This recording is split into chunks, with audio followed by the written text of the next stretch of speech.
Bismillahirrahmanirrahim. Our next topic is molar volume. Now, how we define molar volume? 1 mole of any gas at standard temperature and pressure occupies a volume of 22.414 decimeter cube. This value of 22.414 decimeter cube is called molar volume. It means that at STP means standard temperature and pressure, और हमारे पास gas का 1 mole है. Keep in mind that this gas is an ideal gas. A gas which obeys all the gas laws is called an ideal gas. Now, if we have 1 mole of that ideal gas and along with that we have STP conditions means standard temperature and pressure, तो वो gas कितना volume occupy करेगी? It will occupy a volume of 22.414 decimeter cube. As we have taken 1 mole of the gas, so this 22.414 is called molar volume. So it is very easy to define molar volume that 1 mole of any gas at STP occupies a volume of 22.414 decimeter cube, which is called molar volume. Let's have some examples. We know that 1 mole of hydrogen gas has a mass of 2.016 grams. सबसे पहले मैंने मोल से बात start की है कि अगर मेरे पास हाइड्रोजन गैस का 1 मोल है, hydrogen gas has a mass of 2.016 gram. We have discussed in the topic of Avogadro's number that 1 mole of any substance has Avogadro's number of particles, that is 6.022 into 10 raised to the power 23. So we say that if we have 1 mole of hydrogen gas, 1 mole of hydrogen gas का mass कितना है? 2.016. उसके अंदर number of molecules कितने हैं? Avogadro's number of molecules. तो वो gas कितना वॉल्यूम ऑक्यूपाई करेगी? We say that the volume occupied by that gas at STP will be 22.414 decimeter cube. Let's have some other example. If I talk about methane gas, I have 1 mole of methane gas. Carbon atomic number 12 plus 4 for hydrogen, which means the mass of methane gas here is 16 grams. So we say that 1 mole of methane having a mass of 16 gram will obviously have number of molecules as 6.02 into 10 raised to the power 23 molecules of methane.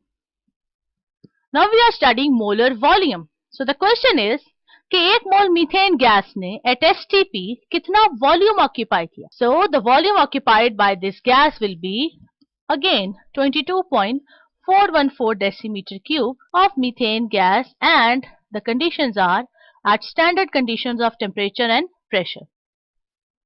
इस सारी discussion से हम ये conclude कर सकते हैं कि gases can have different masses, but if their number of moles are equal, then their number of molecules are equal and they will occupy the same volume. क्या हम इस तरह से भी कह सकते हैं कि अगर number of moles बढ़ेंगे तो occupied volume भी बढ़ेगा? Yes. 1 mole occupies 22.414 decimeter cube of volume. 2 moles will occupy 2 into 22.414 decimeter cube and so on. So, greater number of moles, greater will be the volume occupied and greater will be the number of molecules. So, irrespective of their masses, जैसे कि हम देख रहे हैं कि hydrogen gas और methane gas के masses में फर्क है. Hydrogen is 2.016 gram, whereas methane gas is 16 grams, but their number of moles are equal, their number of molecules are equal, and the volume occupied by them is equal, that is 22.414 decimeter cube. So it is very interesting to know from this discussion that 22.414 decimeter cube of each gas has a different mass, but the same number of molecules. The reason is masses and sizes of molecules don't affect the volumes. In general, we say that in the gaseous state, the distance between the molecules is 300 times greater then their diameters. So the volume occupied by 1 mole of an ideal gas at standard condition of temperature and pressure is 22.414 decimeter cube, called the molar volume. And all this discussion is for an ideal gas. So it is better to define that 1 mole of an ideal gas at STP occupies a volume of 22.414 decimeter cube, called the molar volume. The topic of discussion is stoichiometry. Now, what is stoichiometry? It is actually a branch of chemistry which tells us the quantitative relationship between reactants and products in a balanced chemical equation. So it means during stoichiometric calculation, so when stoichiometric calculations are performed, we have to assume the following conditions. Number 1 point is, all the reactants are completely converted into the products. इसका मतलब है कि stoichiometric calculations हम तभी apply कर सकते हैं जब reactants completely तब्दील हो चुके हैं products में. It means reversible reaction नहीं हो रहा.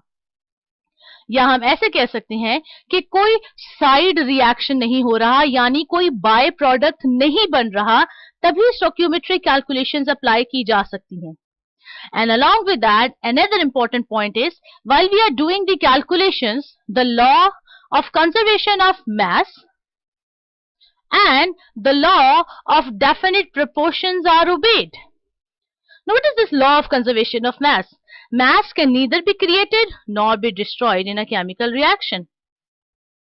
When we are talking about matter, we can say that the atoms can neither be created nor be destroyed in a chemical reaction. And what is this law of definite proportion? The different samples of same compound will contain the number of atoms of different elements in the same fixed ratio by mass. So, during a stoichiometric calculations, we must have a balanced chemical equation, and it is basically a branch of chemistry in which we are dealing quantitative, that's an important point, quantitative relationship between the reactants and products. But the following assumptions must be kept in mind during the calculation. So by the stoichiometric calculations, what type of relationships can we study? From a balanced chemical equation, the following type of relationship can be studied. Number 1 is a mass-mass relationship. इसका मतलब यह है कि अगर हमें एक substance का mass बताया जाए, we can calculate the mass of the other substance, and that is called a mass-mass relationship. The second one is mass-mole relationship or vice versa, mole-mass relationship. यानी अगर हमें एक substance का mass बताया जाए, तो हम दूसरे substance के mole मालूम कर सकते हैं, and vice versa. Another important calculation that we can make is mass-volume relationship. यानी अगर हमें एक substance का mass बताया जाए, तो हम दूसरे substance का volume calculate कर सकते हैं, and vice versa. For example, we have an equation: hydrogen reacting with oxygen to form water. 2 moles of hydrogen reacts with 1 mole of oxygen to form 2 moles of water.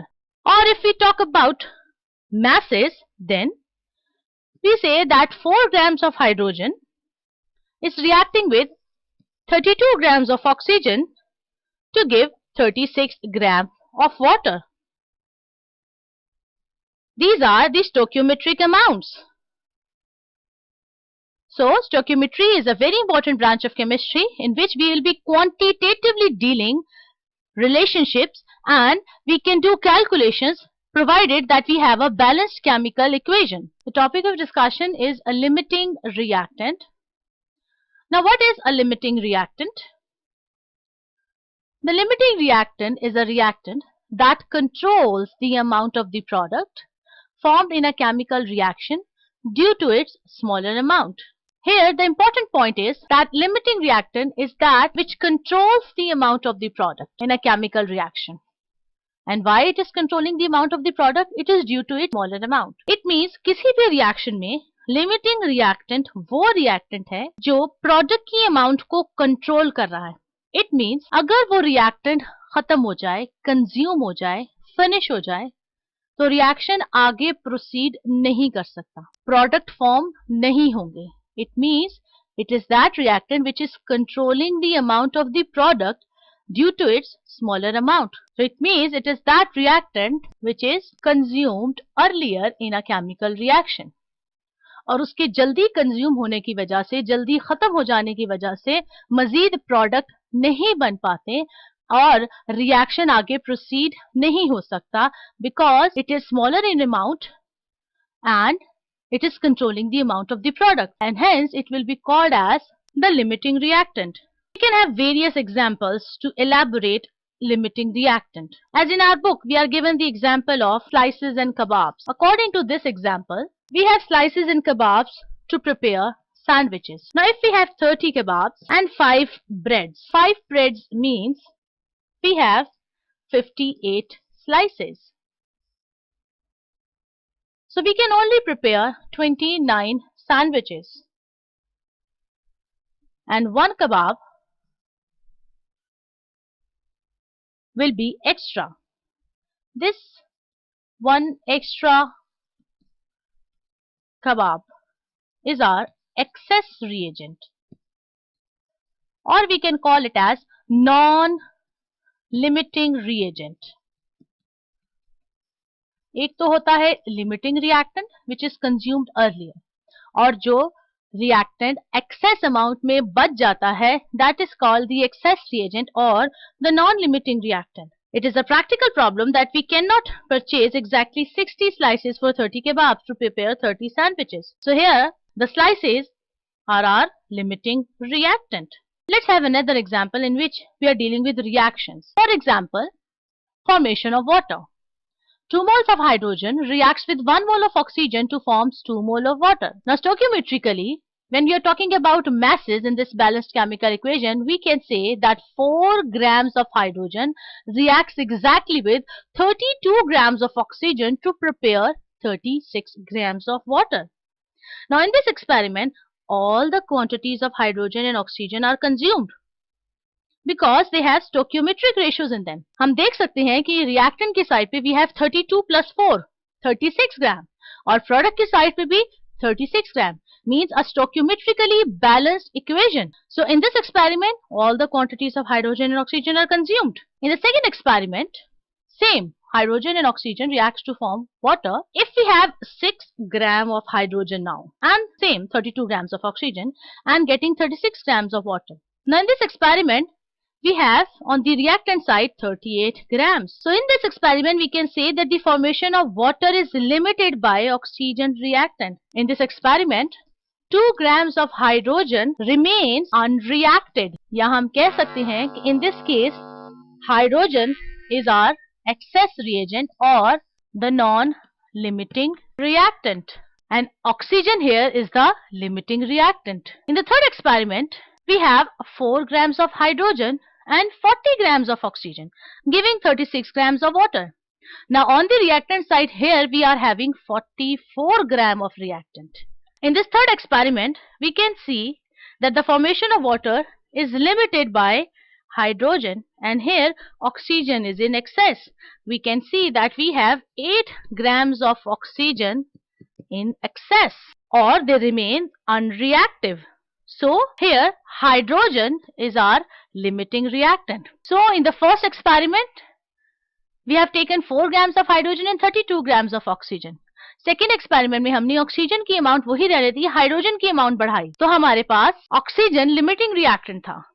In the third experiment हमने hydrogen की amount वही रहने दी, oxygen की amount बढ़ा दी, तो हमारे पास ऑक्सीजन नॉन लिमिटिंग रिएक्टेंट है और हाइड्रोजन लिमिटिंग रिएक्टेंट है. So here the question arises that how we can indicate or identify a limiting reactant. किसी भी रिएक्शन को देखकर हम कैसे प्रिडिक्ट कर सकते हैं कि इसमें कौन सा रिएक्टेंट लिमिटिंग रिएक्टेंट होगा.